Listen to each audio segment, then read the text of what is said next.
بسم الله الرحمن الرحيم. الحمد لله رب العالمين.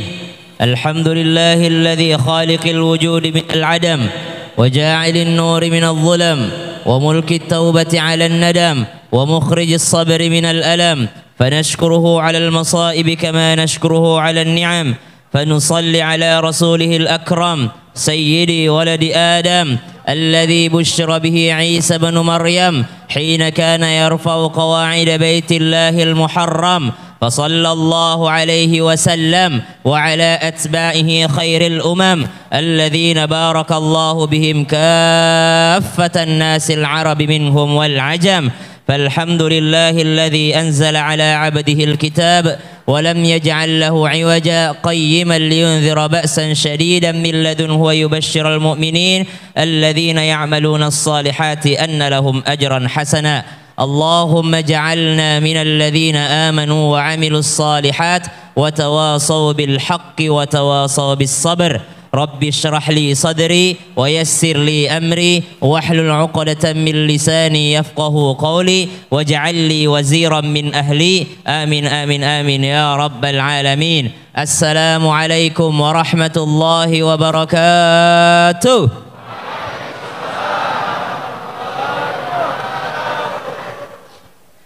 لو كان بيننا الحبيب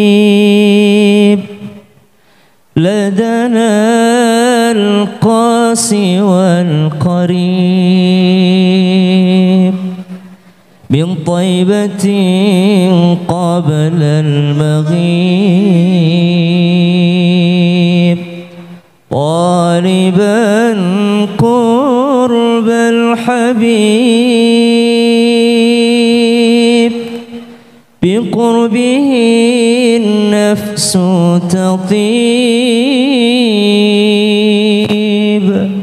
وتدعو الله فيجيب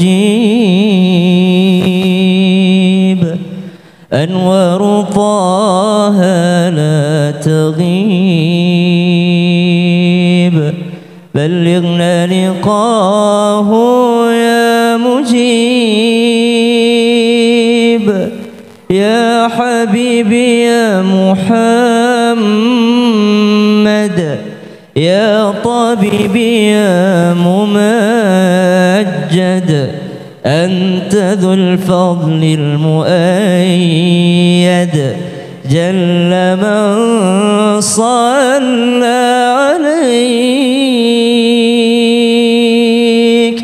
Jamaah, oh jamaah, alhamdulillah, masya Allah, akhirnya bisa tablik akbar, walaupun terlambat sedikit. Maksudnya terlambat, lebih duluan orang bisa berwisata dibandingkan berkumpul di masjid. Lebih duluan orang bisa masuk mall dibandingkan bisa masuk masjid. Tapi falhamdulillah ala kulli hal, akhirnya kita bisa berkumpul di masjid. Akhirnya kita lihat saf-saf di Masjidil Haram pun dirapatkan. Akhirnya di Masjidin Nabawi juga dirapatkan. Dan alhamdulillah, insya Allah yang hadir di sini yang belum pernah ke tanah suci Allah undang. Yang belum pernah umrah Allah undang untuk umrah. Yang udah pernah umrah berangkat lagi. Insya Allah. Allahumma rzuqna ziyaratal haramain. Ya Allah, mudahkan kami, berikan kami rezeki untuk berziarah kedua tanah haram, yakni ke Makkah dan Madinah. Mau tahu baca surat apa? Baca suratul Waqiah setiap malam. Siapa yang membaca surah Al-Waqiah setiap malam tidak akan pernah jatuh miskin sampai dia meninggal dunia. Tapi paginya kerja. Jangan juga tiap malam baca Al-Waqiah, pagi tidur, udah mau kerja. Kerja saja, urusan hasil, urusan gaji, urusan Allah. Urusan hasil, urusan Allah. Tapi urusan bekerja kata Al-Quran, wa alaysa lil insani illa ma sa'a. Dan semua akan diberikan, manusia itu diberikan sesuai dengan usahanya. Sesuai dengan usahanya. Tapi bisa didouble itu usaha, bisa didouble itu hasilnya. Bagaimana caranya? Dengan bersedekah. Orang sedekah berlipat ganda akan balasan dari Allah Subhanahu wa taala. Jamaah, alhamdulillah malam hari ini kita memperingati Maulid Nabi, Maulid Akbar Nabi Muhammad. Tidak ada memperingatinya. Karena saya sering dikatakan merayakan Maulid itu bid'ah. Saya setuju kalau ada orang bilang merayakan Maulid bid'ah. Saya setuju, sangat setuju. Karena hari raya dalam Islam cuma ada dua. Hari raya Idul Fitri dan hari raya Idul Adha. Kita lanjutkan setelah yang satu ini.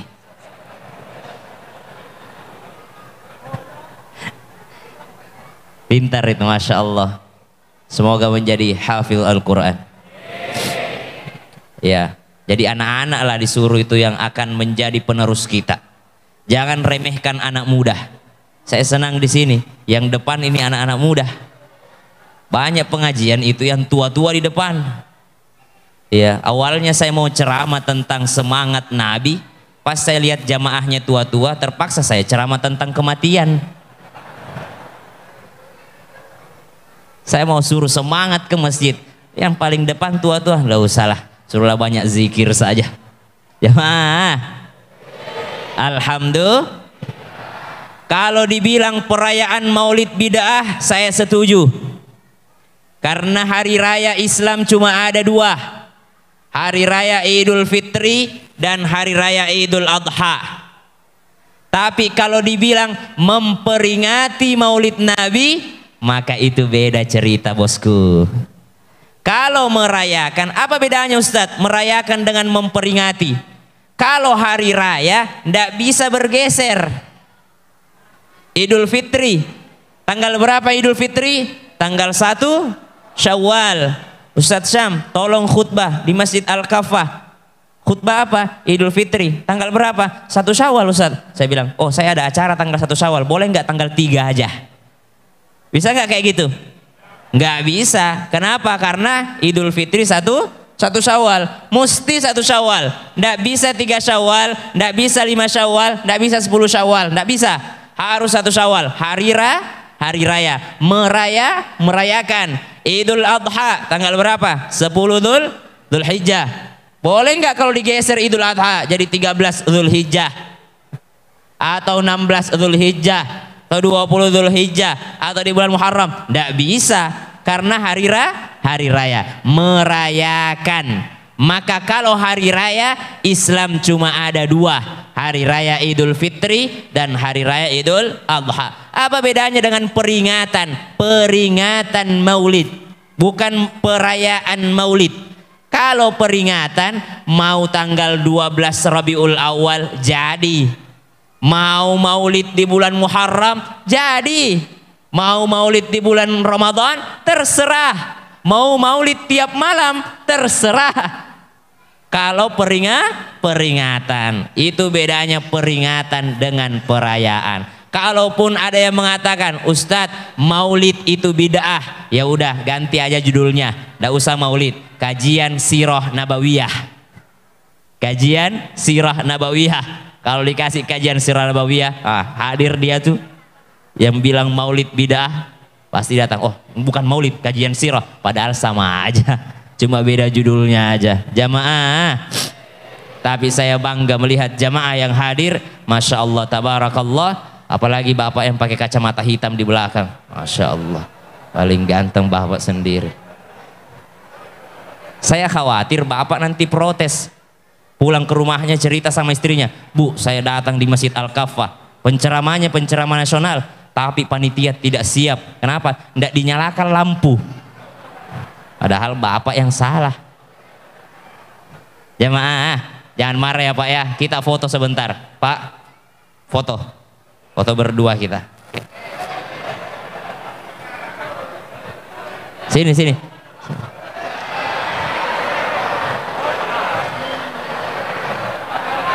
Karena bapak yang paling ganteng di antara seluruh yang hadir, maka bapak dapat foto pertama.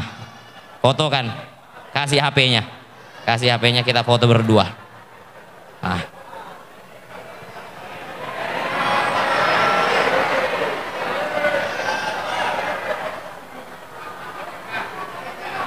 Terima kasih banyak Pak. Satu-satunya selama karir saya ceramah, baru kali ini ada yang hadir ceramah malam hari dalam masjid pakai kacamata hitam. Barakallahu lak Pak. Jadi berapa meter tikar mau disumbang? Insya Allah, canda. Jamaah,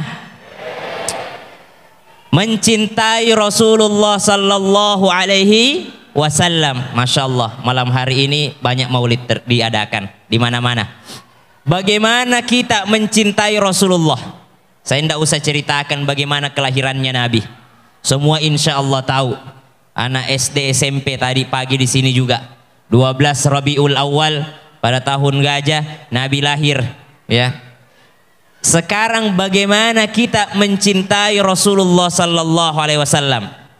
Suatu ketika Rasulullah Sallallahu Alaihi Wasallam bersama dengan para sahabat.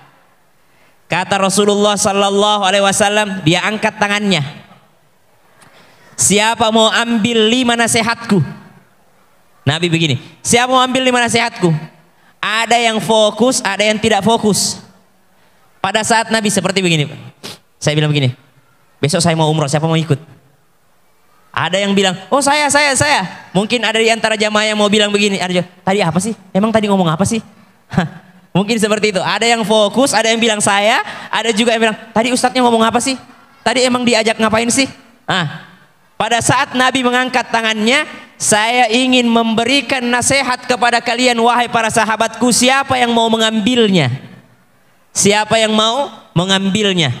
Para sahabat ada yang perhatikan, ada yang tidak terlalu perhatikan.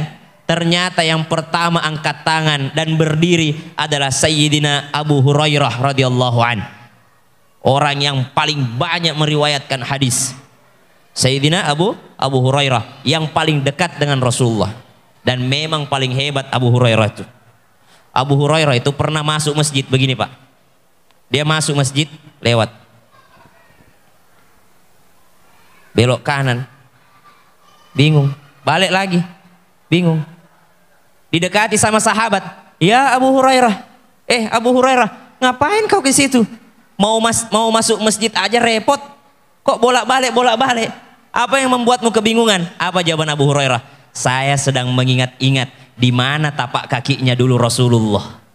Saking maunya mengikuti semua apa yang dilakukan Rasulullah.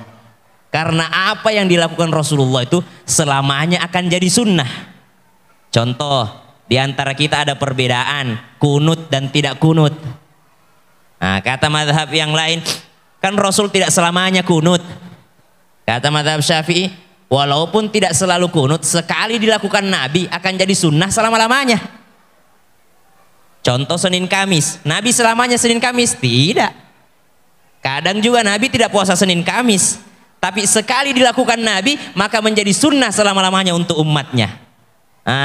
Makanya dalam mazhab Syafi'i kunut terus, tidak usah kita berdebat. Apalagi kalau cuma masalah kunut saja. Orang sudah temukan vaksin, kita masih kunut kita bahas.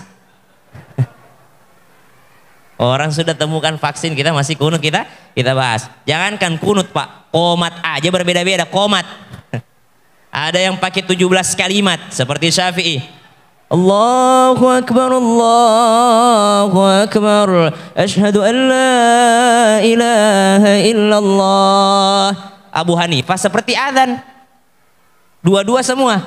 Ashhadu an la ilaha illallah, Ashhadu an la ilaha illallah, dua-dua semua. Ada juga yang cuma sekali semua. Hayya 'alas shalah, hayya 'alal falah, qad qamatis shalah, Allahu akbar, la ilaha. Baru qomat, masalah qomat saja. Jangankan qomat, qiraat Al-Qur'an. Alhamdulillahi rabbil alamin, arrahmanir rahim, maliki yaumiddin. Yang lebih ekstrim lagi, ihdinas siratal mustaqim, Siratal ladzina an'amta 'alaihim ghairil maghdubi 'alaihim waladdallin. Kata orang Indonesia, sesat imamnya ini. Pasti ISIS.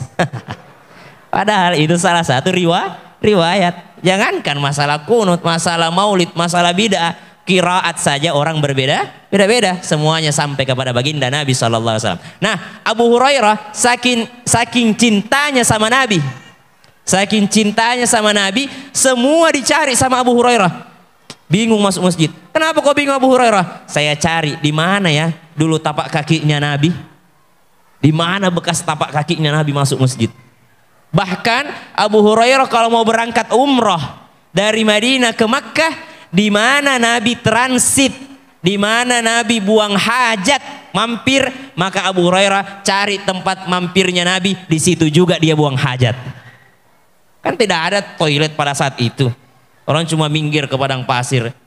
Abu Hurairah cari itu. Oh, saking dekatnya dengan Rasulullah SAW. Nah, ketika Nabi angkat tangan, siapa mau ambil ini? Ada yang fokus, ada yang tidak fokus. Jamaah. Kata Abu Hurairah, saya ya Rasulullah. Abu Hurairah di sana, Nabi di sini, seakan-akan begitu. Nabi boleh saja mengatakan, Abu Hurairah, dengarkan nasihatku. 1 ini, 2 ini, 3 ini, 4 ini, 5 ini. Tidak. Tapi Nabi memanggil Abu Hurairah, ya Abu Hurairah, maju ke depan. Setelah maju, sudah berdekatan seperti ini. Contoh.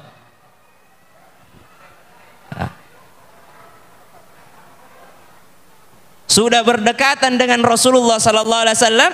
Nabi apa langsung menasehati? Tidak. Nabi ambil tangannya, baru dikasih tahu nasihatnya. Ambillah nasihatku ini untuk kau amalkan, atau kalau kau belum mengamalkan, ajarkan kepada orang yang mau mengamalkan.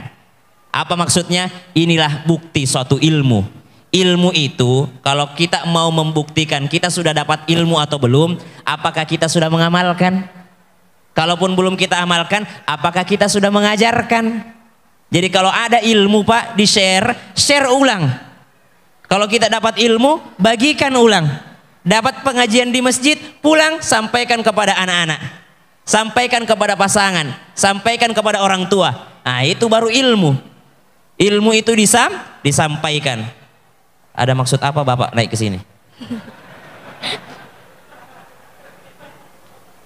Pasti muridnya Pak Ustadz, ya kan? Karena songkoknya NU banget. Saya tanya dulu, Imam Syafi'i NU atau Muhammadiyah? NU. Tahu dari mana? Duluan lahir Imam Syafi'i daripada NU. NU yang ikut Imam Syafi'i. Jamaah, jadi jangan bilang begini, tidak kunut orang di sana, pasti Masjid Muhammadiyah. Bukan begitu jawabannya. Jangan kayak gitu. Tidak berilmu kalau gitu. Ilmu disampaikan atau diamalkan atau dua-duanya. Bagaimana cara Nabi? Abu Hurairah, dengarkan nasihatku. Bukan hanya berdekatan. Nggak usah dipegang, nggak terbang itu, nggak bakal terbang. 29 tahun saya pakai nggak terbang-terbang. Ya, jadi nggak usah dijaga terus. Ya. Kenapa? Nggak usah dijaga. Nggak bakal terbang itu. Yakin. Nggak usah dijaga. Di samping sini. Mana tadi tangannya? Pegang. Bekas. Maka Nabi SAW memegang dulu tangannya Abu Hurairah, baru disampaikan nasihatnya. Apa maksudnya? Nasihat kontak fisik itu jauh lebih masuk dibandingkan tidak kontak fisik. Ada orang tua, ke masjid sana. Udah azan, ke masjid sana. Sangat berbeda ketika orang tua datang. Nak, sholat nak. Jauh berbeda. Guru-guru kami, ulama-ulama itu kalau nasehatin kita kalau baru ketemu, apa kabar? Dipegang terus. Nggak lepas tangannya sambil menasehati. Beda ketika menasehati dengan menyentuh tanpa menyentuh. Maka Rasulullah salah satu sunnah Nabi ketika menasehati orang itu dipegang.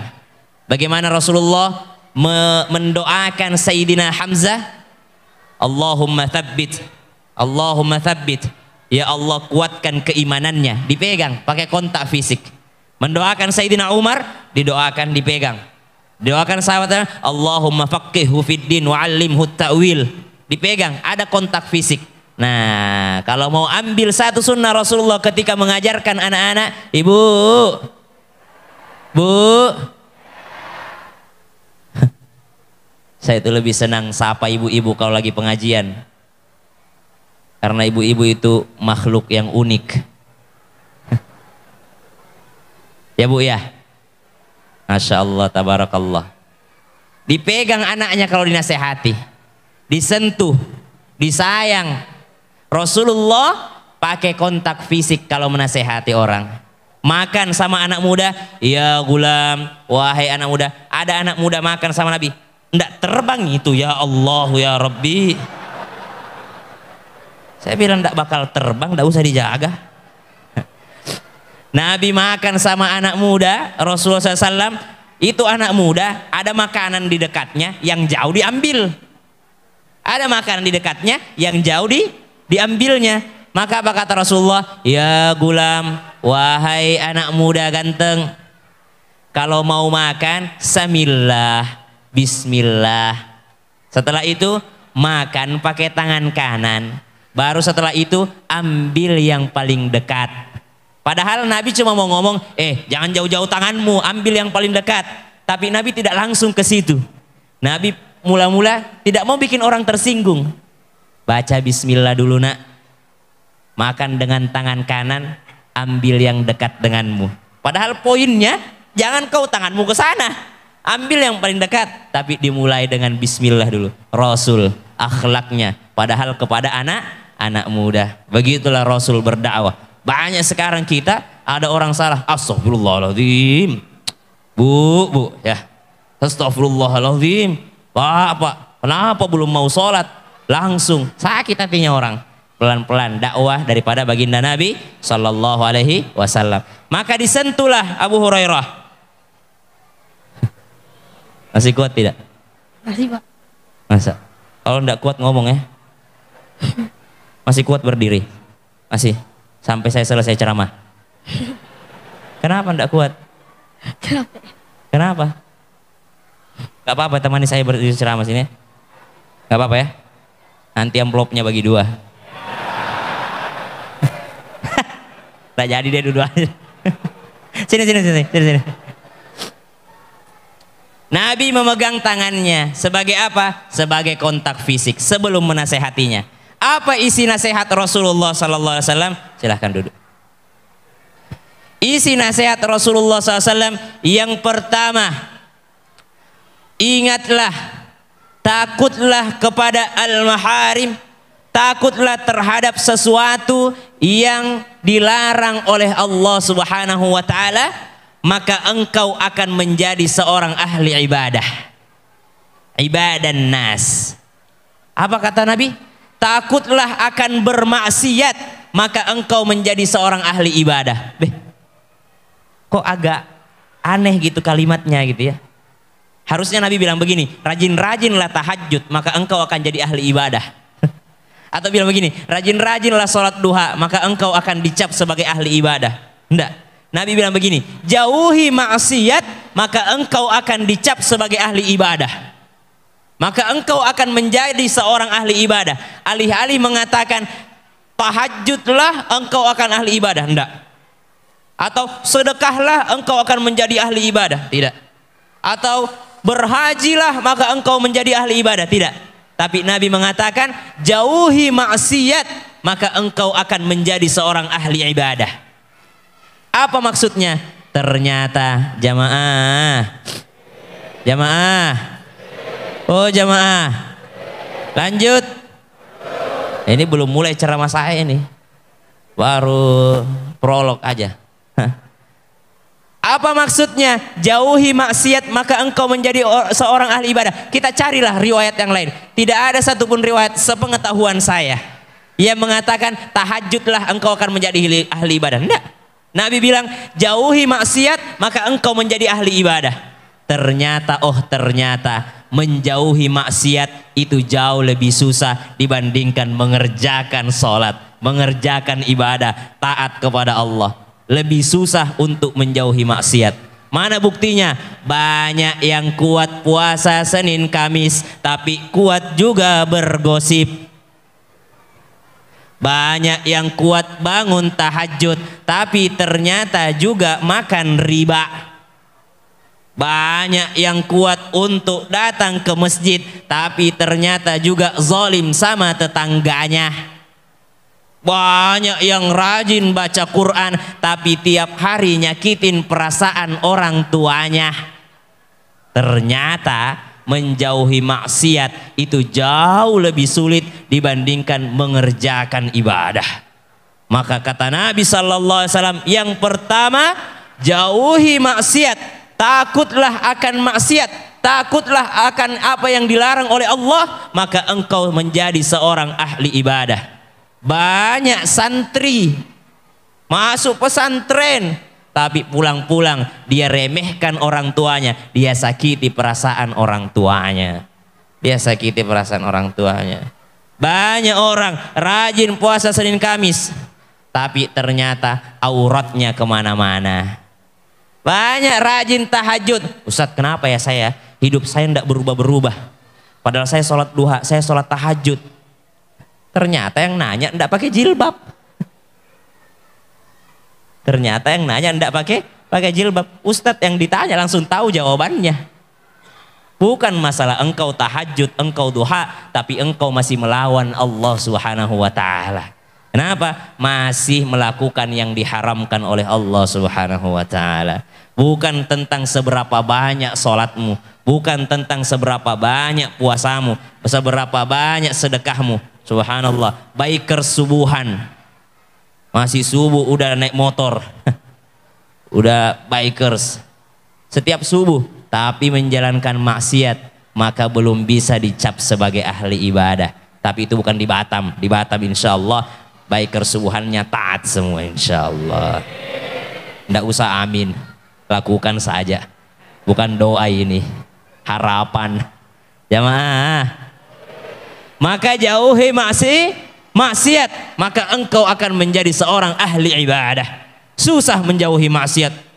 Setengah mati kita jaga hafalan, baru keluar sudah celana pendek kita lihat. Baru keluar sudah maksiat yang kita lihat. Maka subhanallah, jauhi maksiat, jauhi yang diharamkan Allah, kata Nabi. Nasihat pertama, supaya apa? Supaya engkau menjadi seorang ahli ibadah. Innas salata tanha 'anil fahsya'i wal munkar. Salat itu sesungguhnya mencegah daripada perbuatan keji dan mungkar. Jamaah, lanjut. Ini kita dalam rangka mencintai Nabi. Sahabat itu cinta sama Nabi. Beberapa contohnya seperti misalnya sahabat dalam perang Uhud, ya. Ada yang namanya Ummu Dinar. Ummu Dinar, ada juga yang namanya Nusaibah. Nusaibah ini para medis, tim medis pada peperangan Uhud. Jadi banyak orang terkena senjata, terkena panah, terkena pedang, maka Nusaibah inilah yang ngobatin. Maka semua, kita tahu semua kisahnya perang Uhud. Tahu perang Uhud? Tahu perang Uhud? Siapa itu? Tahu baru sembunyi. Jamaah. Maka Nusaibah inilah tim medisnya. Karena pada saat perang Uhud kaum muslimin itu terjadi kekalahan. Gara-gara keras kepala itu sniper yang ada. Jadi Nabi itu sudah naruh sniper di bukit Uhud. Kata Nabi, apapun yang terjadi jangan kau turun dari sana. Meskipun kau lihat sahabatmu dimakan mayatnya oleh burung, jangan kau turun dari bukit Uhud. Nih sniper dikasih tahu. Ternyata apa yang terjadi? Bukannya malah syahid teman-temannya, tapi teman-temannya ini malah menang. Ini sniper yang ada di bukit Uhud mengatakan, wah, Kalau kita nggak turun dari sini, kehabisan kita harta rampasan perang nih. Nabi kan cuma bilang, walaupun teman-teman kalian kalah, jangan bergerak dari sini. Ini teman kita menang, kita harus turun dari sini. Melawan, melanggar perintah Nabi. Mereka turun dari Bukit Uhud, ternyata pasukannya Khalid bin Walid sebelum masuk Islam pada saat itu langsung menyerang dari belakang. Akhirnya banyak sahabat Nabi yang syahid pada saat itu. Ya Allah, siapa nih menelpon? Jamaah, saya ngecek siapa tahu orang tuaku. Karena yang namanya orang tua, apapun yang kita lakukan langsung kalau orang tua yang memanggil, kalau orang tua yang ngajak ngomong. Ya, jamaah. Woi, jamaah. Itulah kenapa saya ceramah di sini, karena orang tua aku yang minta.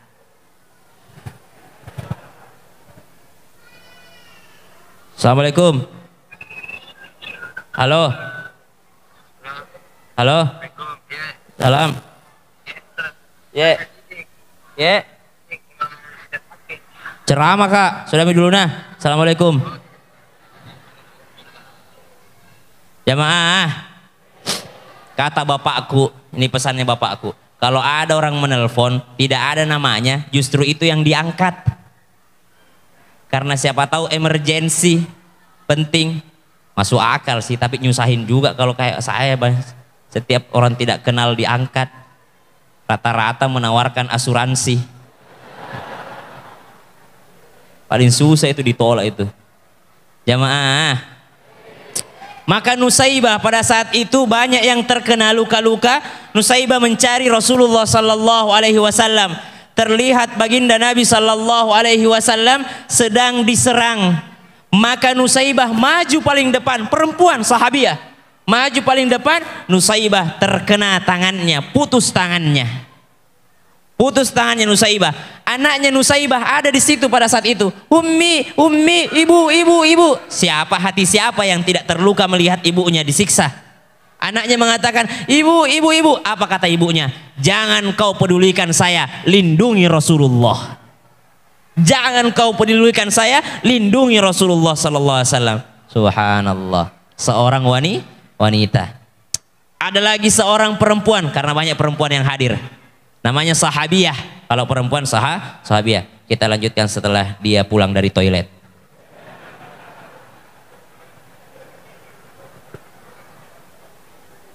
Itu jaketnya jangan dipakai sholat, rumpinya.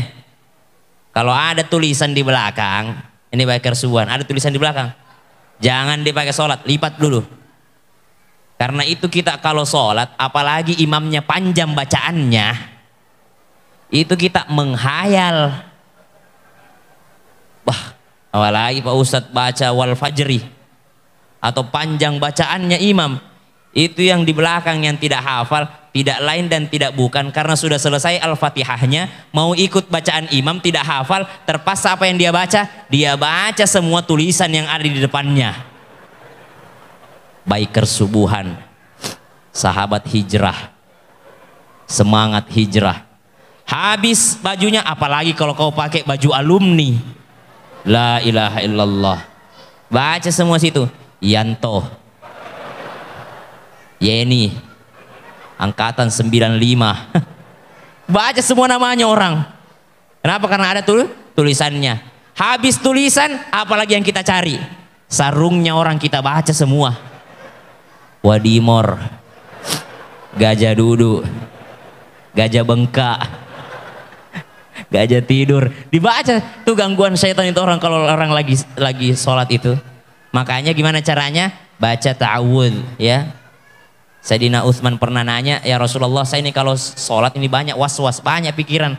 Katanya baca ta'awudz ya. Allahu Akbar, a'udzubillahi minasyaitonirrajim. Atau di tengah-tengah, wala antum a'abiduna ma'budu wala ana 'abidun ma'abadtum wala antum a'abiduna ma'budu wala ana 'abidun ma'abadtum wala antum a'abidun ma'budu wala ana 'abidun tidak selesai gangguan syaitan. Langsung a'udzubillahi minasyaitonirrajim. Wala antum a'abiduna ma'budu wala ana 'abidun ma'abadtum wala antum a'abiduna ma'budu wala ana 'abidun tidak selesai juga, maka ta'awudz lagi. A'udzubillahi minasyaitonirrajim 3 kali meludah ke kiri. Meludah 3 kali ke kiri, tapi tidak usah pakai dahak. pada saat sholat tidak berjamaah aja. Siapa tahu ada jamaah sebelah kiri, lupa ndak konsen.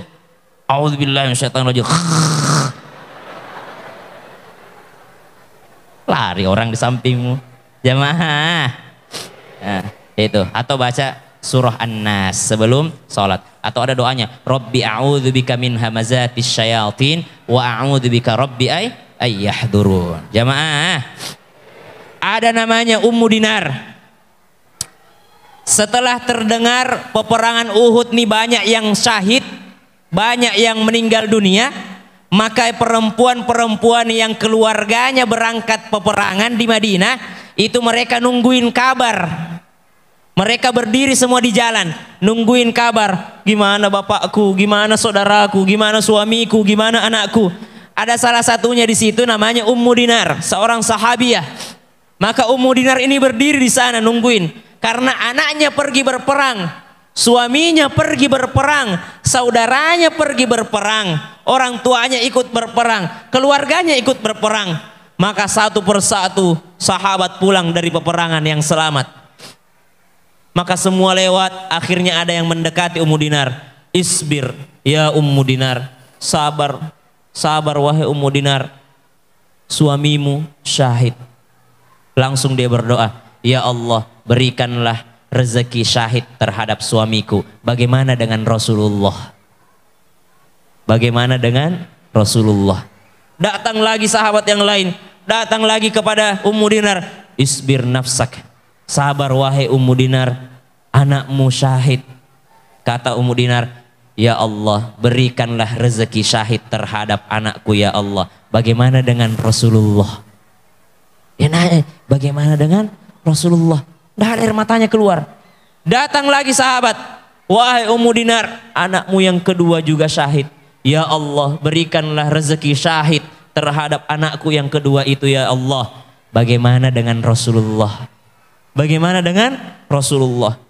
Maka seketika lewatlah baginda Nabi Sallallahu Alaihi Wasallam, lalu diberitakan kepada Ummu Dinar, di sana ada Rasulullah. Rasulullah tidak terbunuh, Rasulullah selamat. Maka mendekatlah Ummu Dinar di tendanya Rasulullah Sallallahu Alaihi Wasallam. Rasulullah terhalang oleh kain, maka Jibril datang kepada baginda Nabi Sallallahu Alaihi Wasallam menyampaikan, di luar sana ada Ummu Dinar. Dia tidak memikirkan keluarganya yang syahid. Setiap dikabarkan keluarganya syahid, dia cuma berdoa supaya Allah memberikan tempat terbaik. Tapi dia selalu menanyakan tentang kabarmu. Keluar temui dia. Keluar temui dia. Kenapa Nabi tidak keluar-keluar? Karena Nabi sedih.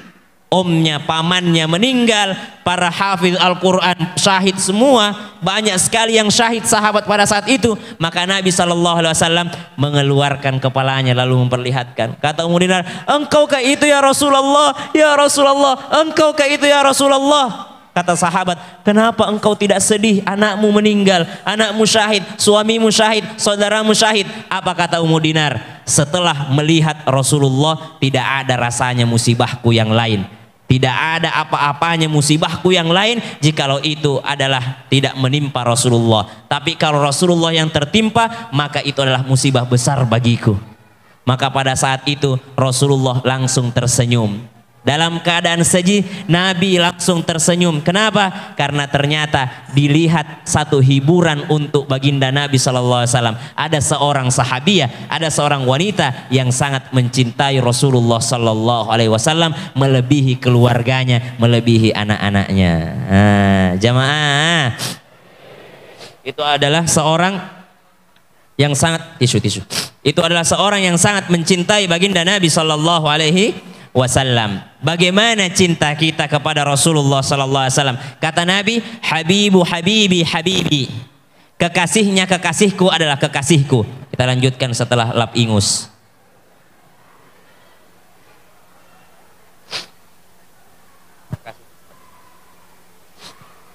Lanjut. Tidak ada rasanya influenza batuk kalau sebanyak ini jamaah. Saya akan ceramah sampai 11:30. Ini belum mulai ceramahku ini. Jamaah. Oh jamaah. Kekasihnya kekasihku adalah kekasihku, kata Nabi. Maksudnya apa? kita mencintai yang mencintai Nabi, itu berarti mencintai Rasulullah. Cinta yang dicintai Rasulullah berarti kita mencintai Rasulullah Sallallahu Alaihi Wasallam. Nah itu sahabat. Nah, kita lanjut lagi tadi pesannya Rasulullah kepada Abu Hurairah. Jamaah, yang pertama kata Nabi ketika menyentuh Abu Hurairah apa? Takutlah terhadap maksiat, takutlah terhadap apa yang diharamkan Allah, maka engkau akan menjadi seorang ahli ibadah. Yang kedua kata baginda Nabi Sallallahu Alaihi Wasallam, ridhalah, relalah terhadap pemberian Allah, maka engkau akan menjadi manusia paling kaya. Yang bikin kita merasa miskin itu karena kita capek sendiri. Capek kita, tidak rela terhadap pemberian Allah. Wa in ta'adzana rabbukum la in syakartum la azidannakum wa la in kafartum inna 'adzabi lasyadid. Kata Allah dalam surah Ibrahim, kalau kau bersyukur pasti aku akan tambahkan. Jamaah, ibu-ibu, nah, saya tuh lebih sering sapa ibu-ibu daripada bapak-bapak. Karena kalau ibu-ibu, bapak-bapak itu biar nggak disapa fokus dia. Kalau ibu-ibu sudah disapa masih HP-nya saja dimaini. Contohnya itu jilbab coklat di belakang pakai kacamata. Jamaah, padahal dia sedang mencatat materi. Makanya biasa ibu-ibu itu sen kanan belok, bukan saya yang bilang. Jamaah, oh jamaah, lanjut. Maka ridhalah terhadap pemberiannya Allah Subhanahu wa Ta'ala. Suatu ketika ada sebuah tenda di padang pasir. Dari suara tenda ini terdengar, alhamdulillahilladzi afani mimma btalaka wa faddalani ala katsirin mimman khalaqa tafdila. Segala puji bagimu ya Allah yang memberikan aku sesuatu yang tidak kau berikan kepada orang lain. Segala puji bagimu ya Allah, kau melebihkan aku atas orang lain. Dia berdoa terus begitu, seakan-akan dia yang paling bahagia di dunia. Padahal kalau dilihat cuma tinggal di tenda. Tinggal di tenda. Akhirnya seorang ulama penasaran, mendekat dia ke tenda tersebut. Dia penasaran siapa orang yang ada di dalam ini. Pas dilihat orangnya, ternyata maaf, matanya buta. Pas dilihat ternyata tidak bisa bergerak, lumpuh dia.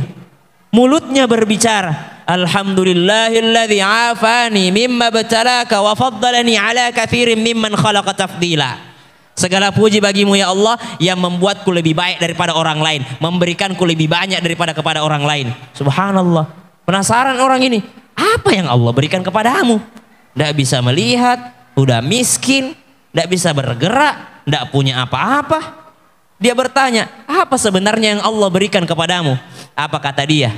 Memang fisikku tidak sempurna, tapi hatiku selalu mengingat Allah.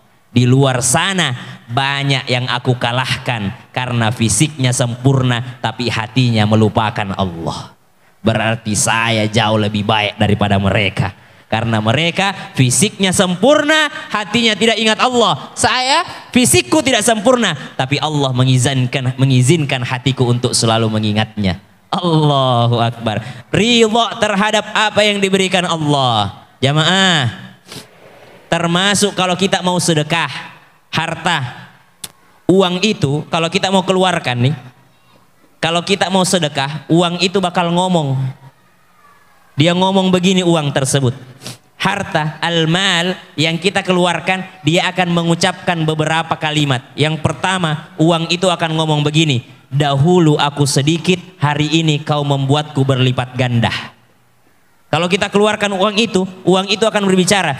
Hari ini aku sedikit, dahulu aku sedikit, tapi hari ini engkau membuatku berlipat ganda. Punya uang 2000, uang 2000 itu akan ngomong, sekarang aku 2000, tapi engkau membuatku berlipat ganda.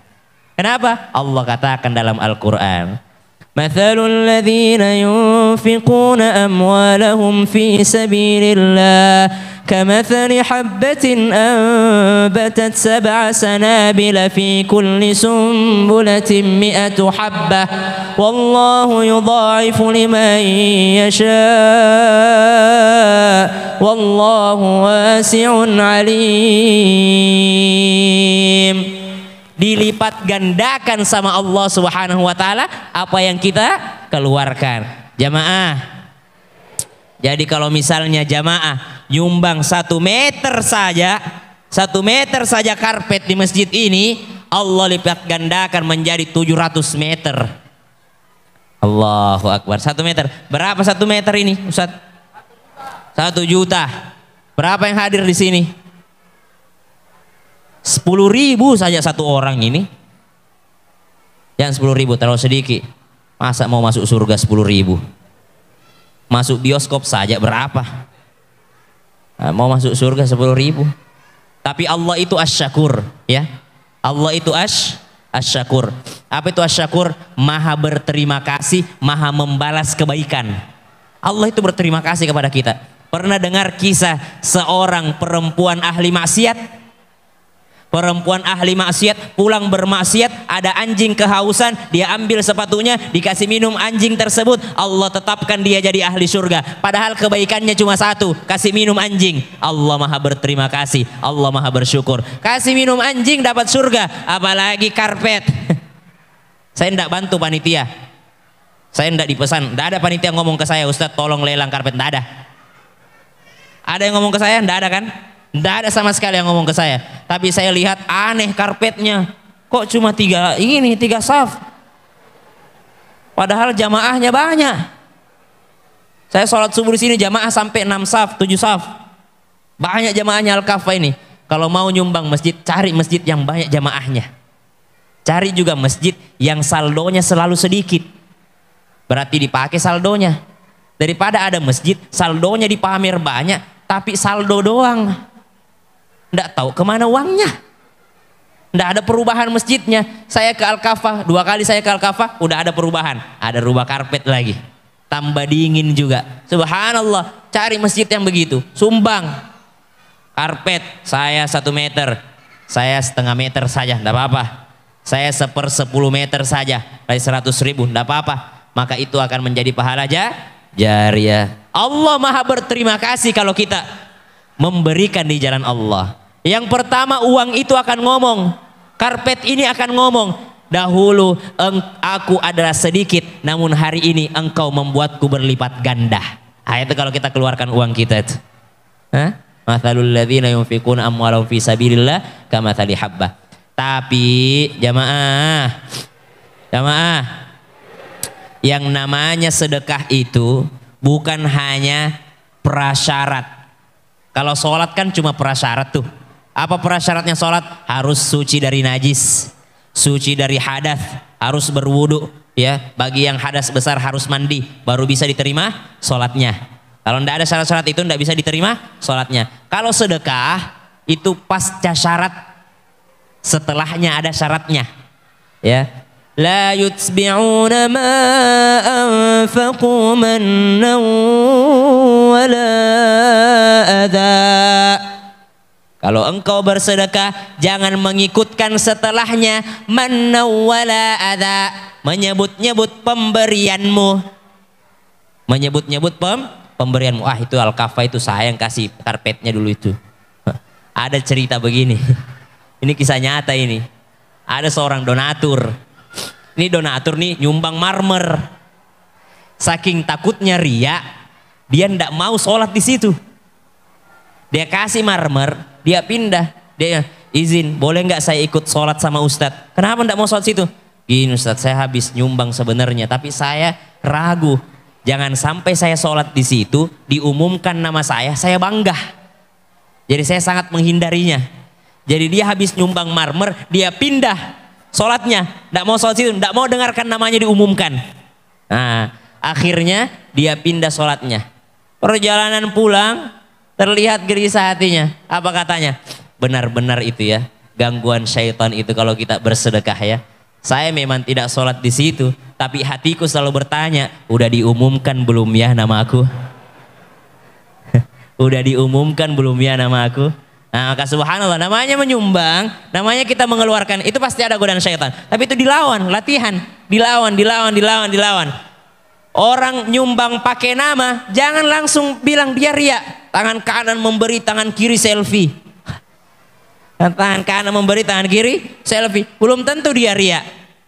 Atau ada orang nyumbang tidak pakai nama, belum tentu juga dia ikhlas. Urusan ikhlas ria itu urusan dia dengan Allah yang tahu. Kita tidak boleh menilai manusia. Sangat-sangat tidak boleh. Ada orang nyumbang pakai hamba Allah, karpet Al-Kafah 10 meter. Hamba Allah tidak mau disebut namanya, tapi pas diumumkan dia colek temannya, bro saya itu sengaja saya. Atau sebelum masuk ke masjid, nanti kalau ada sumbangan karpet ya 2 saf itu tidak lain dan tidak bukan saya itu bro, cuma saya tidak mau sebut nama karena saya takut riak. Sama aja ya mah. Atau ada orang yang tulis nama, belum tentu dia riak, dia tulis namanya Syamsuddin Nur, nyumbang 10 saf. Sengaja dia tulis namanya. Untuk apa? Supaya kasih tahu para pengusaha, mahasiswa saja sumbangannya segini, kau pengusaha masa sumbanganmu tidak ada? Itulah biasa trik yang dipakai pengurus masjid. Saya bocorkan hari ini. Dia pasang itu donatur paling atas banyak, paling atas. Jadi kepada yang selanjutnya malu dia kalau ngasih sedikit. Padahal belum tentu itu nomor 1 itu ada. Untuk mancing jamaah. Lanjut ya. Maka harta itu akan berbicara. Dahulu aku sedikit, maka hari ini engkau membuatku berlipat ganda. Yang kedua dia ngomong, dahulu aku yang engkau jaga, hari ini aku yang menjagamu. Ibu, Bu, kalau ada uang di dompet 10 juta, ibu mau nggak kira-kira tasnya jauh-jauh dari ibu? Nggak mau. Ibu jagain hartanya. Kalau ada ibu yang jagain harta. Harta kalau masih ada sama kita, maka kita yang menjaganya. Maka kata harta tersebut, dahulu engkau yang menjagaku, setelah engkau sedekahkan, aku yang menjagamu dari api neraka. Aku yang menjagamu dari api neraka. Subhanallah. Siapa yang tahu ketika kita nyumbang karpet misalnya, atau nyumbang sesuatu, ternyata itu sebab kita terhindar daripada api neraka. Yang ketiga, kata harta yang kita keluarkan, maka subhanallah, apa kata dia? Dahulu aku tidak abadi. Dahulu aku tidak abadi. Berapa banyak orang yang bangga dulu dengan iPhone 10-nya. Pas keluar iPhone 11, tidak bangga lagi dengan iPhone 10. Keluar iPhone 12, makin ketinggalan iPhone X. Keluar lagi iPhone 13. Tidak bangga lagi dengan iPhone 10-nya. Subhanallah. Maka tidak abadi yang namanya harta. Tidak abadi, tapi akan menjadi abadi ketika kita mengeluarkan harta tersebut. Maka subhanallah, siapa yang malam ini mau ngasih 1 saf? Itu ciri-ciri jamaah kita orang-orang ikhlas. Nggak mau mengumumkan di sini. Nanti setelah ini dia hubungi panitia. Insya Allah. Jamaah. Oh jamaah. Alhamdulillah. Maka Nabi SAW memberi pesan, takutlah terhadap maksiat, maka engkau akan menjadi ahli ibadah. Yang kedua, ridhalah terhadap pemberian Allah, maka engkau akan menjadi yang paling kaya. Yang ketiga apa? Berbuat baiklah terhadap tetanggamu, maka engkau akan menjadi mukminan, orang yang paling aman.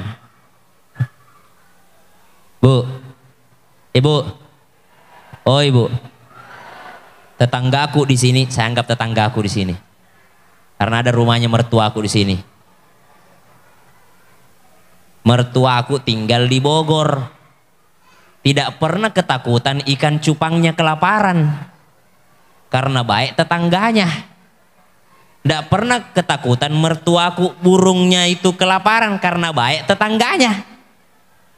Tidak ada gunanya Pak CCTV kalau kita jahat sama tetangga, tidak ada gunanya. CCTV terbaik adalah mulut tetangga.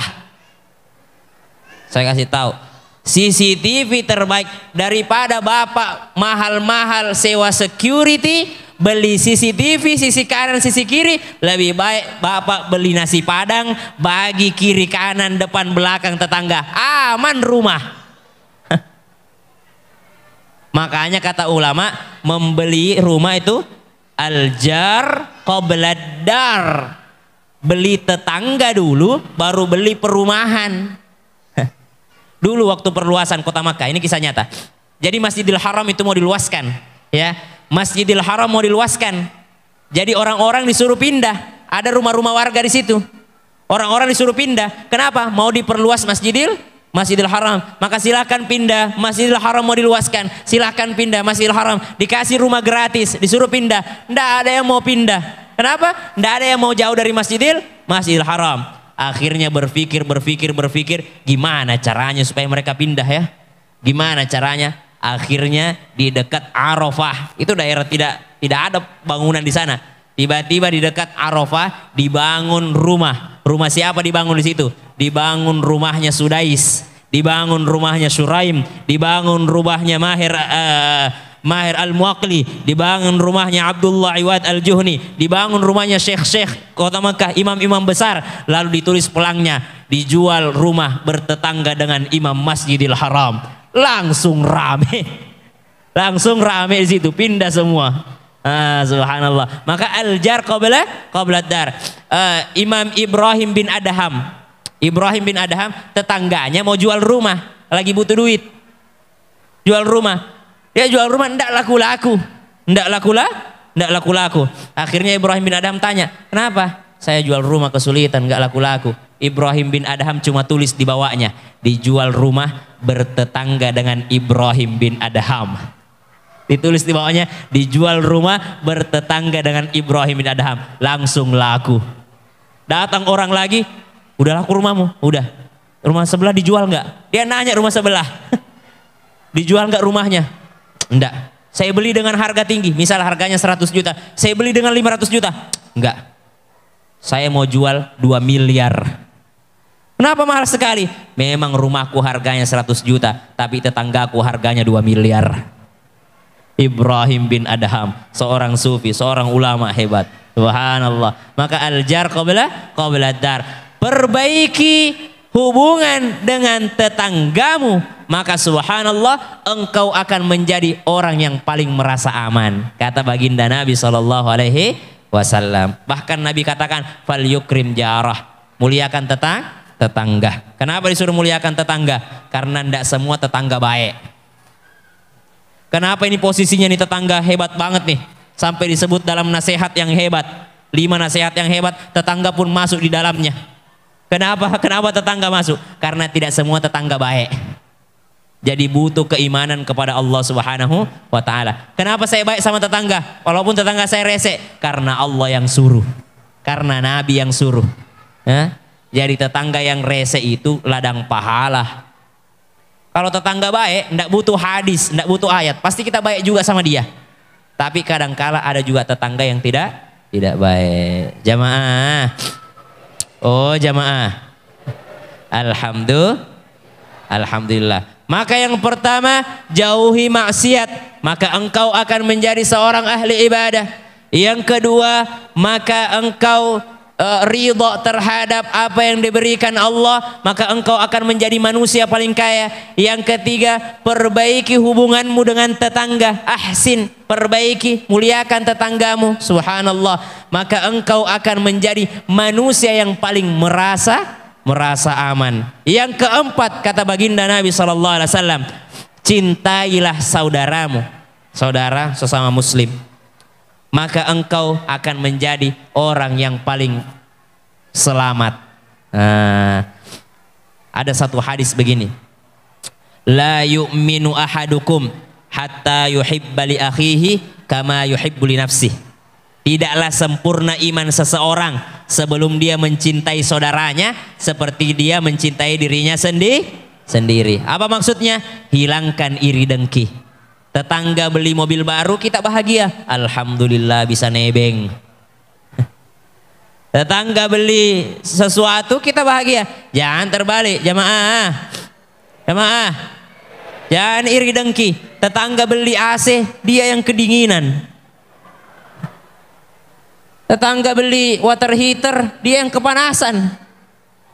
Tetangga beli mobil baru, dia naik ambulans. Tetangga naik haji, dia innalillahi. Itu iri dengki. Ada iri yang diperbolehkan, namanya ghibthah. Apa itu ghibthah? Iri dan termotivasi. Yang tidak boleh namanya hasad. Apa itu? Dia iri dan ingin hilang nikmat itu dari orang lain. Masa dia yang sukses padahal saya yang kerja keras.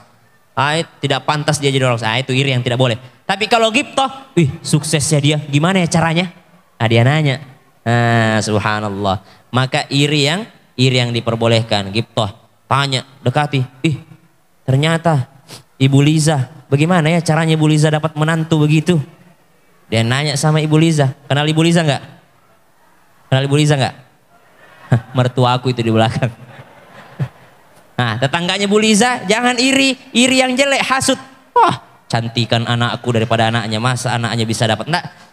Tapi ghibthah, apa itu ghibthah? Nanya ke Bu Liza, Bu Liza, gimana sih caranya biar dapat mantu Ustadz? Kata Bu Liza, dipelet. Dikasih salad buah, dibaca-bacain salad buahnya. Nah, tanyalah doanya. Apa doanya ketika Ibu Liza kasih salad buah kepada Ustadz Syam, sehingga Ustadz Syam tidak bisa berpaling dari jihan? Apa doanya? Tanya, itu namanya ghibthah. Iri yang diperbolehkan. Cari caranya. Ada orang sukses, tanya caranya. Gimana caranya sukses? Bukan malah menjatuhkan usaha orang lain. Itu hasud. Kalau ghibthah, mencari cara, belajar. Kok bisa dia sukses? Padahal sama-sama dua mataku, sama-sama dua tanganku, sama-sama dua kakiku. Dia bisa sukses, saya juga bisa sukses. Maka la yu'minu ahadukum, tidak beriman seseorang, tidak sempurna sebelum dia mencintai saudaranya seperti dia mencintai dirinya sendiri. Jamaah. Nah, itu yang keempat. Yang kelima, lanjut. Ini fotoku tahun berapa ini? Awal-awal ini. Waktu itu saya belum pakai behel. Makanya tidak kelihatan giginya. Foto. Sekarang saya sudah pakai behel, udah selesai, udah lepas. Alhamdulillah. Ini awal-awal saya masuk TV. Waktu saya pakai ini peci, ada kan golongan cocokologi namanya. Dia bilang, Ustadz liberal pakai peci tanda salib. Mana ada tanda salib begini? Ada memang itu golongan kita, biasanya itu ibu-ibu Facebook. Sedikit-sedikit tanda ini apa? Azab Allah. Sedikit-sedikit ini pasti fitnah dajjal. Sedikit-sedikit dajjal, sedikit-sedikit dajjal. Ya, memang kita harus takut akan fitnah dajjal. Makanya kita doa saja. Allahumma inni a'udzubika min fitnatil mahya wal mamat wa min fitnatil masihid dajjal. Memang kita harus takut, tapi tidak semua dikait-kaitkan dengan dajjal. Suntik vaksin, suntik dajjal katanya. Kalau vaksin dimasukkan tubuh kita, maka kita bisa dideteksi dimanapun kita berada. Memang bisa jadi, tapi kecil kemungkinannya. Tapi ya kita butuh orang-orang begitu. Tidak seru hidup ini kalau tidak ada orang-orang begitu. Jamaah. Masa saya ceramah di Trans TV dibilang pakai peci salib. Akhirnya setelah ada komentar begitu, tidak pernah lagi saya pakai peci ini. Tapi ternyata Al-Kaffa masih memakainya. Lanjut. Yang terakhir, jadi sudah ada 4 tadi. Takut maksiat. Apa yang kedua? Ridha pemberian Allah. Yang ketiga, baik terhadap tetangga. Yang keempat, baik terhadap saudara. Yang terakhir kata baginda Nabi SAW, ya Abu Hurairah, wahai Abu Hurairah, kurangi tertawa. Jangan terlalu banyak tertawa, karena tertawa itu mematikan hati. Berarti Ustadz kita harus serius-serius terus. Tidak boleh orang ketawa terus. Ada yang mengatakan kiasan, Orang yang hobinya tertawa saja, dia akan cari yang bikin ketawa saja terus. Mau kemana? Maulid. Siapa penceramahnya? Ustaz Sam. Malas, nggak lucu. Dia cari ceramah yang lucu. Pas pulang dari sini ditanya ibu, Bu, apa tadi ceramahnya Ustaz Sam? Nggak tahulah, pokoknya lucu. Dia cari lucunya saja. Saya tuh senang nonton ceramahnya Ustaz Maulana, Ustaz Latif, Ustaz Abdul Somad, dia sebutkan semua, tapi tidak ada diambil hikmahnya. Yang diambil, kenapa ibu suka? Karena lucu. Karena lucu. Subhanallah. Maka kata Nabi, jangan terlalu banyak tertawa, karena tertawa bisa mematikan hati. Ada dua sebenarnya maknanya. Yang pertama, dalam ilmu medis yang pernah kami ketahui, memang orang kalau bisa jadi orang tertawa terbahak-bahak itu bisa membuat jantungnya tiba-tiba berhenti. Karena tidak sedikit orang mati gara-gara ketawa. Kalau dia terbahak-bahak. Bisa jadi yang kedua, kiasan. Apa makna kiasannya?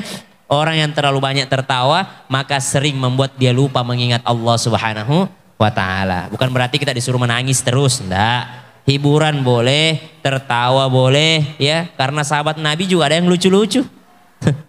Nabi juga tertawa. Nabi duduk sama Sayyidina Ali, ya. Duduk sama Ustaz, izin. Duduk sama Sayyidina Ali.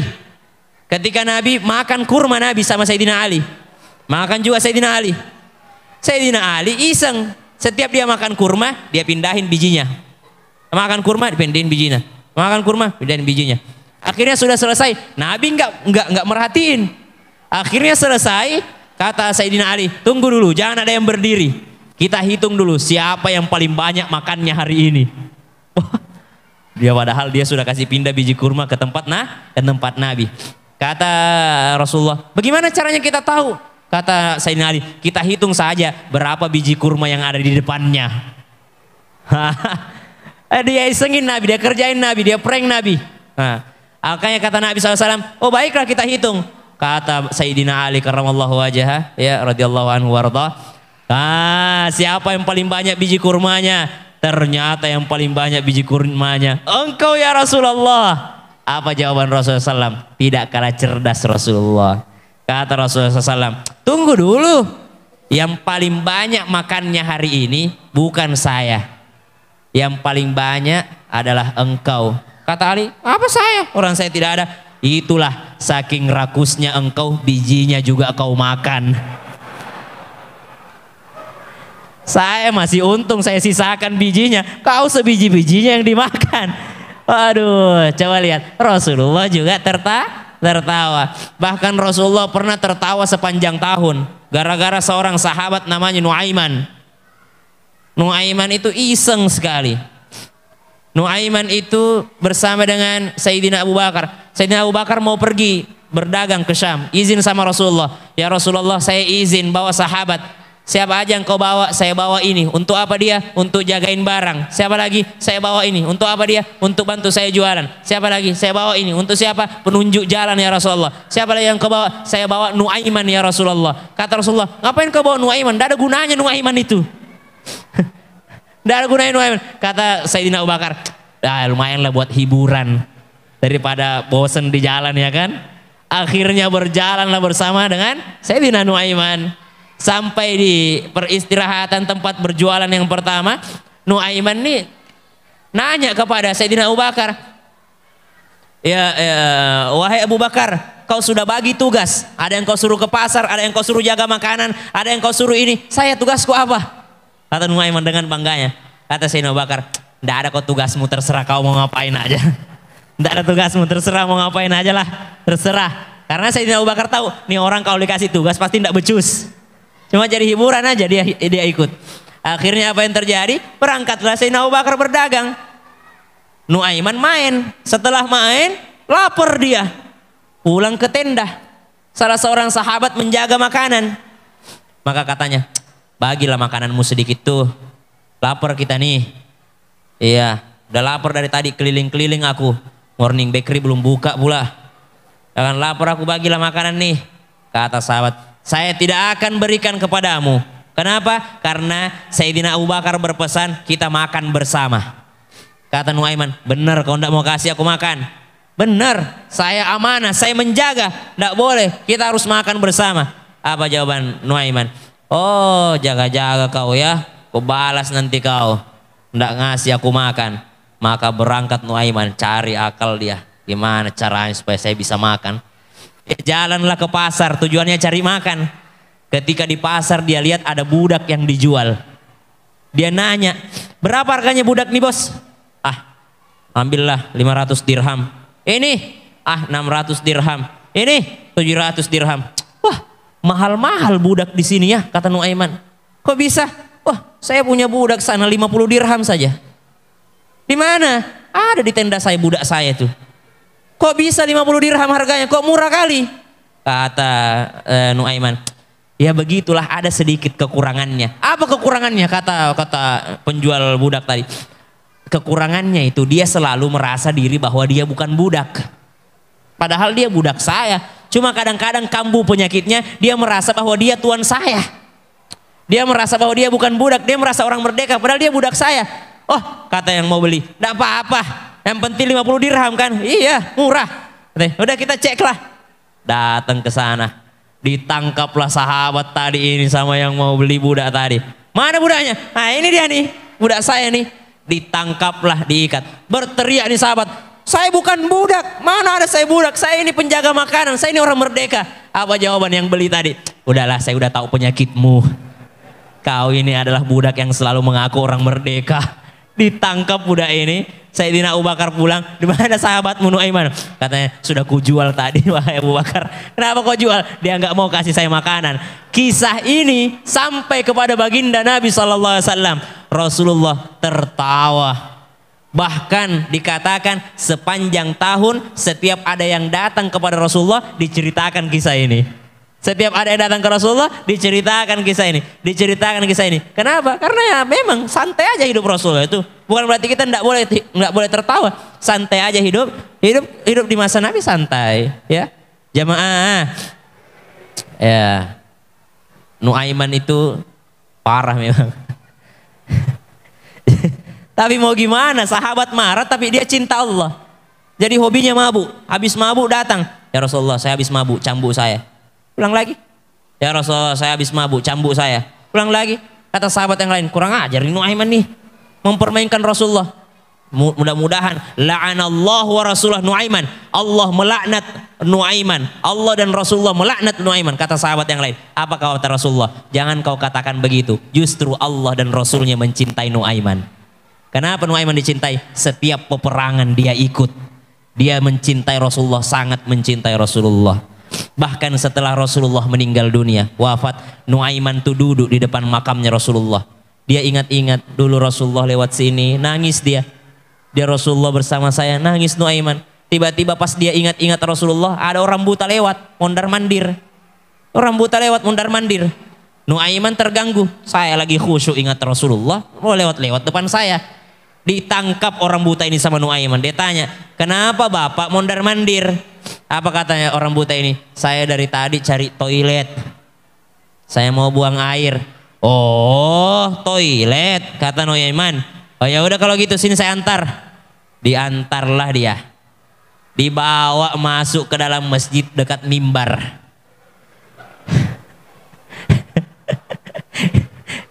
Dia bilang pipis lah situ. Nah ini toilet nih, pipis lah di situ. Subhanallah. Sahabat yang lain hampir mukul orang yang buta tadi itu, kan tidak tahu bahwa dia orang buta. Pas dia lihat, kenapa bapak pipis di sini? Ini masjid, ini mimbar. Kata orang buta, tidak tahu, ada yang nganter saya ke sini. Kata sahabat, langsung nebak, tidak lain dan tidak bukan, pasti Nuaiman. Kata orang buta ini, tunjukkan saya di mana Nuaiman. Saya mau membalasnya. Bisa-bisanya dia nganter saya pipis di dalam masjid. Kata orang buta ini, kata sahabat, Nuaiman itu kalau lagi dicari menghilang. Tapi kalau tidak dicari muncul sendiri. Tunggu saja, Nuaiman itu akan muncul dengan sendirinya. Maka orang buta ini sambil kesel dia cari, mana Nuaiman? Mana Nuaiman? Mana Nuaiman itu? Mana Nuaiman itu? Tiba-tiba ada yang tangkap tangannya. Dia bilang begini, kau cari siapa? Saya cari Nuaiman. Oh Nuaiman, saya tahu di mana dia berada. Ditangkap tangannya, dibawa masuk kembali ke masjid, lalu di hadapannya langsung dipukul. Nah ini di depanmu ada Nuaiman. Langsung diangkat tongkatnya, ini orang buta dipukulin. Langsung berkerumun sahabat ditangkap. Berani-beraninya ada yang memukuli Amirul Mukminin Sayyidina Utsman bin Affan. Yang dipukul adalah Sayyidina Utsman bin Affan radhiyallahu anhu warda. Maka kata, kenapa siapa yang kupukul ini? Utsman bin Affan. Lah tadi katanya Nuaiman ini. Justru yang mengantarmu ke sini adalah Nuaiman. Justru yang mengantarmu ke sini adalah Nuaiman. Sahabat Rasulullah. Tapi tidak bisa divonis. Kenapa? Karena dicintai Allah dan Rasulnya. Karena dia sangat mencintai Allah dan Rasulullah SAW. Maka momen maulid ini salah satu bentuk cinta kita sama Rasulullah. Beda-beda orang. Ada mungkin golongan yang lain tidak mau maulid tapi minimal baca sirah nabawiyah. Ada juga kita ya kalau ndak ada maulid ya benar-benar ndak kenal Nabi. Saya tanya tadi anak-anak SD SMP hafal anak-anak Nabi. Ada yang jawab pakai lagu. Anak-anak Nabi ada 7 orang, 4 perempuan dan 3 laki-laki. Nah, bisa dihafal. Bagaimana kalau tidak ada maulid sama sekali? Pas saya tanya hafal personil Blackpink, hafal semua. Isa, Jennie, Rose, Jisoo. Ya hafal 4-4-nya. Subhanallah. Anak-anak Nabi enggak kenal. Maka momen maulid, momen menunjukkan bahwa kita cinta kepada baginda Nabi sallallahu alaihi wasallam. Kecintaan kepada kita mudah-mudahan dibalas oleh Allah Subhanahu wa taala. Dengan apa? Dengan Allah mengizinkan Rasulullah memberikan syafaat kepada kita di yaumil qiyamah kelak. Maka ingat, mencintai Rasulullah itu banyak caranya. Minimal ikuti sunnah Nabi dan jangan mengejek sunnah Nabi. Ya, jangan mengejek sunnah Nabi. Ada orang pakai celana cingkrang, itu sunnah Nabi, pakaian Nabi. Jangan diejek. Wih, banjir di mana Pak? Jangan. Ada yang mungkin tidak mau pakai celana cingkrang masih di bawah mata kaki, nggak apa-apa. Kenapa? Karena Sayyidina Abu Bakar juga melorot kadang-kadang di bawah. Kata Nabi bukan itu, nggak apa-apa kalau ndak sombong. Jadi ada beberapa versi. Ada orang panjangkan janggotnya, jangan katakan be, jangan. Ya apalagi dikatakan jenggot Pancasila. Jenggot Pancasila cuma 5 lembar dipanjang-panjangin. Ya minimal dia mau memanjangkan ya dalam rangka mengikuti sunnah baginda Nabi Sallallahu Alaihi Wasallam. Jangan diejek orang yang berusaha mengikuti sunnah Rasulullah SAW. Tapi minimal kita berusaha menunjukkan bahwa kita mencintai Rasulullah Sallallahu Alaihi Wasallam. Jamaah, baiklah karena sudah jam 10 lewat 12. Berapa lama waktu saya Ustaz? Hah? Masa? Oh, baiklah kalau begitu maka saya mulai ceramahnya. Nabi sallallahu alaihi wasallam, Allahumma shalli wa sallim wa barik alaih. Kalau dengar nama Nabi langsung sholawat ya. Allahumma shalli wa sallim wa barik alaih. Allahumma shalli ala sayyidina Muhammad wa ala sayyidina Muhammad. Nabi itu kata guru kami Profesor Dr. Kiai Haji Nasaruddin Umar, Imam Besar Istiqlal sekaligus Rektor Perguruan Tinggi Ilmu Al-Quran. Beliau mengatakan Rasulullah itu punya nama kecil, nama kecil, nama kesayangan. Nah, Rasulullah itu punya nama kesayangan. Syam ini punya nama kecil. Kalau ada orang yang panggil Syam, saya Syam lagi makan di Mita Rempah, ya kan? Lagi makan, tiba-tiba ada yang panggil Ustaz Syam, Ustaz Syam. Paling Syam cuekin dulu karena lagi makan. Paling fans mau minta foto, ya kan? Atau di bandara, paling saya cuekin. Nah, lagi makan misalnya atau lagi sibuk, saya nggak terlalu perhatiin. Tapi kalau ada yang panggil nama kecilnya Syam, kalau ada yang panggil nama kecilku, pasti ku cari di mana orangnya. Kenapa? Karena ini pasti bukan orang biasa, orang yang sangat mengenal saya. Di bandara misalnya ada yang panggil Ustaz Syam, Ustaz Syam. Nah, saya bilang pasti fans, ya. fans ini mau foto. Ya, kalau saya buru-buru saya jalan aja, ya kan. Tapi kalau misalnya ada yang panggil nama kecilku, saya nggak mau sebutan nama kecilku, rahasia. Pasti saya cari, siapa itu? Pasti kenalan nih, pasti kenal deket nih, karena nama kecilku dia panggil. Begitu pula Rasulullah. Berkata ulama, kalau kita panggil nama kecilnya Rasulullah, kemungkinan besar Rasulullah akan hadir bersama kita. Kemungkinan besar Rasulullah hadir bersama kita. Nah, malam ini saya mau kasih tahu nama kecilnya Rasulullah, nama kesayangannya Rasulullah, kita panggil bersama-sama dan berharap Rasulullah bisa hadir bersama kita di sini. Karena yang namanya alam ruh, apalagi keistimewaan untuk Rasulullah, ada seorang datang ya, ketika Rasulullah wafat ila rafiqil a'la, ada seorang datang ya, karena disebabkan dia mendengar ayat dalam Al-Quran surah An-Nisa untuk bertaubat kepada Allah atau minta Rasulullah ampunkan dosanya ya, minta Rasulullah supaya sampaikan kepada Allah supaya diampuni dosanya. Maka dia datang ke Madinah. Sampai ke Madinah bukan Rasulullah yang dihadapi. Ternyata yang dihadapi di Madinah Sayyidina Umar bin Khattab sedang pegang pedangnya. Siapa yang bilang Rasulullah mati, ku penggal lehernya. Siapa yang bilang Rasulullah meninggal, ku penggal lehernya. Kata siapa? Sayyidina Umar bin Khattab. Siapa yang bilang Rasulullah meninggal, ku penggal lehernya. Nah, ini orang ini kaget. Saya ini mau ke sini ketemu Rasul.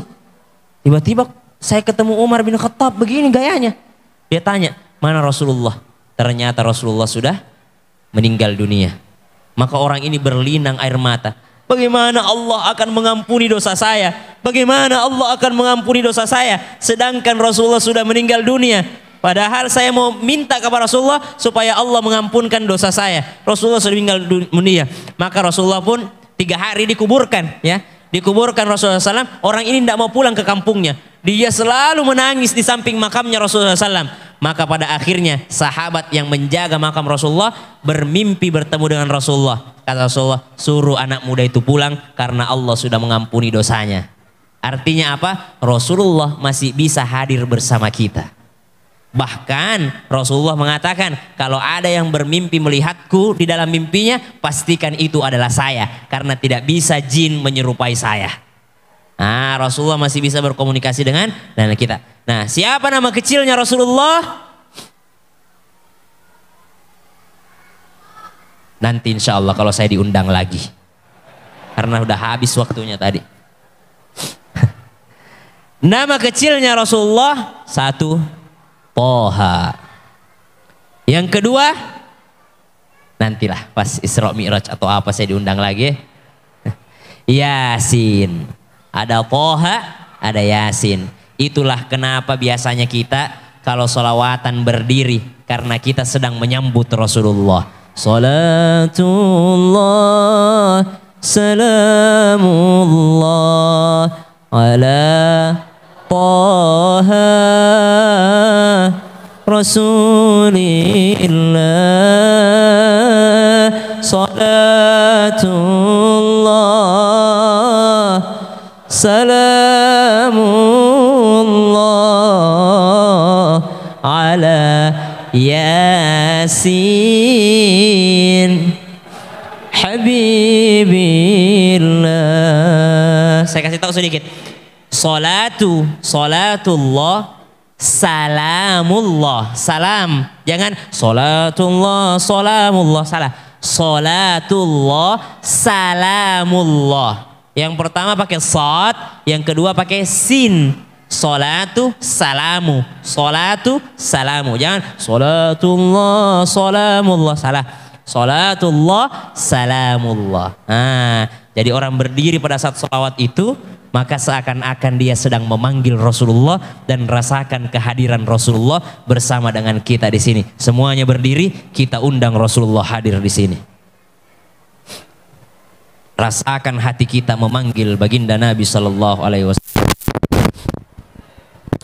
Inna Allah wa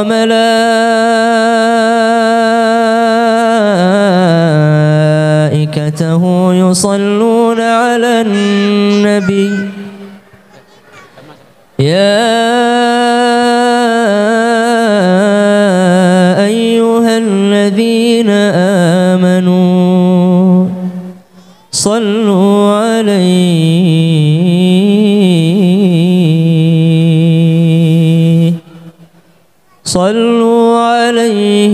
وسلموا تسليما.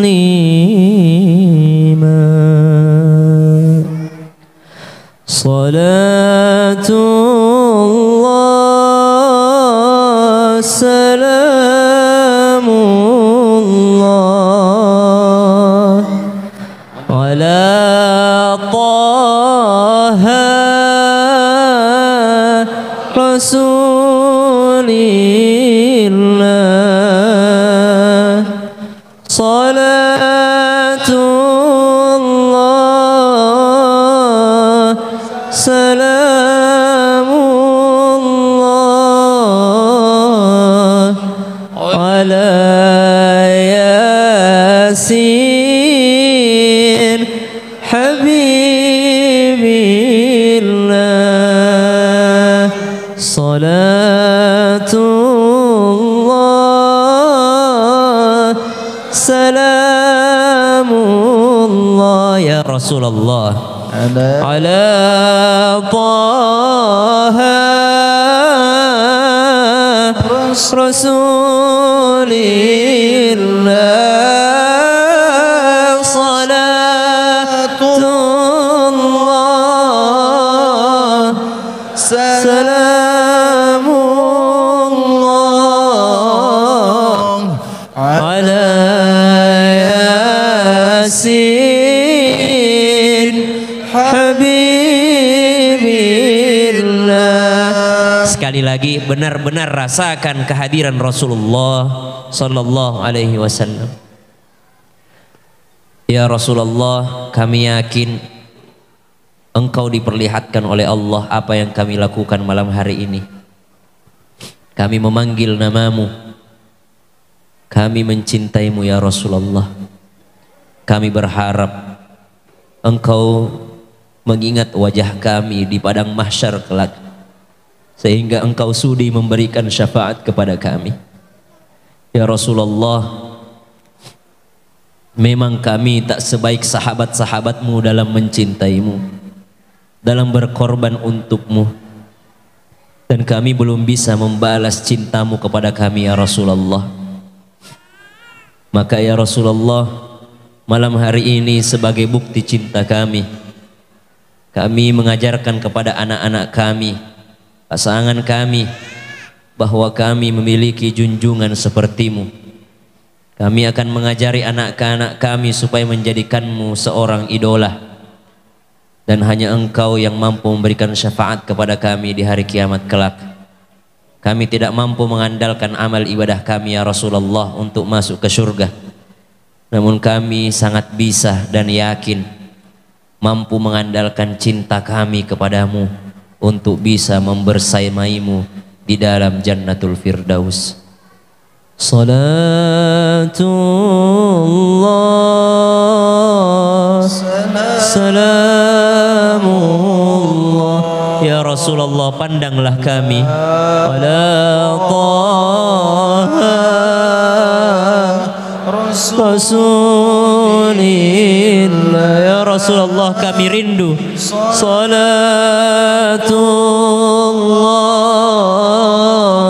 salamullah ala yasin habibillah.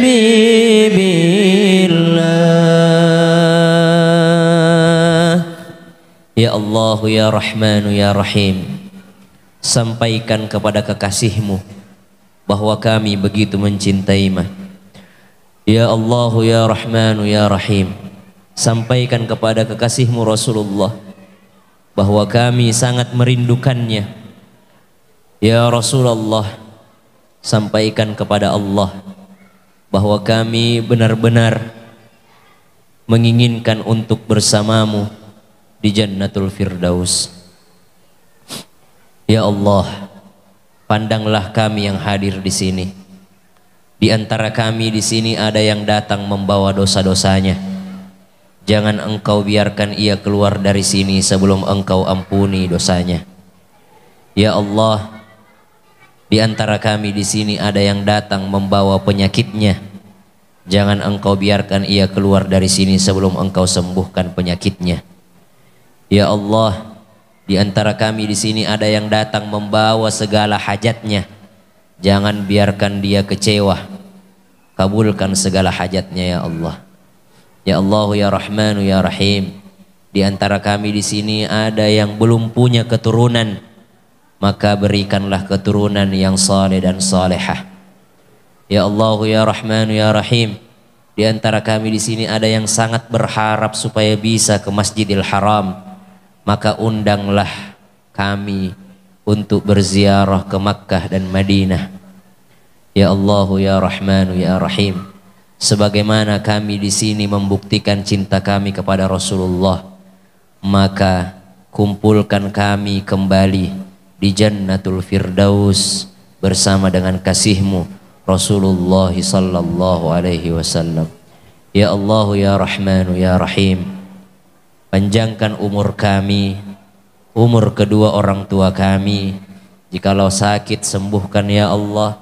Jikalau sudah meninggal dunia lapangkan kuburnya ya Allah. Dan ya Allah ya Rahmanu ya Rahim, keturunan kami ya Allah, jadikan mereka penghafal Al-Quran, pembaca Al-Quran, serta anak-anak yang berakhlak Al-Quran. Ya Allah ya Rahmanu ya Rahim. Rabbana atina fid dunya hasanah wa fil akhirati hasanah wa qina adzaban nar. Wa sallallahu ala sayyidina Muhammad walhamdulillahi rabbil alamin. Hadirin, saya persilahkan duduk kembali. Kurang lebihnya mohon dimaafkan. Wallahul hadi ila siratil mustaqim. Assalamualaikum warahmatullahi wabarakatuh.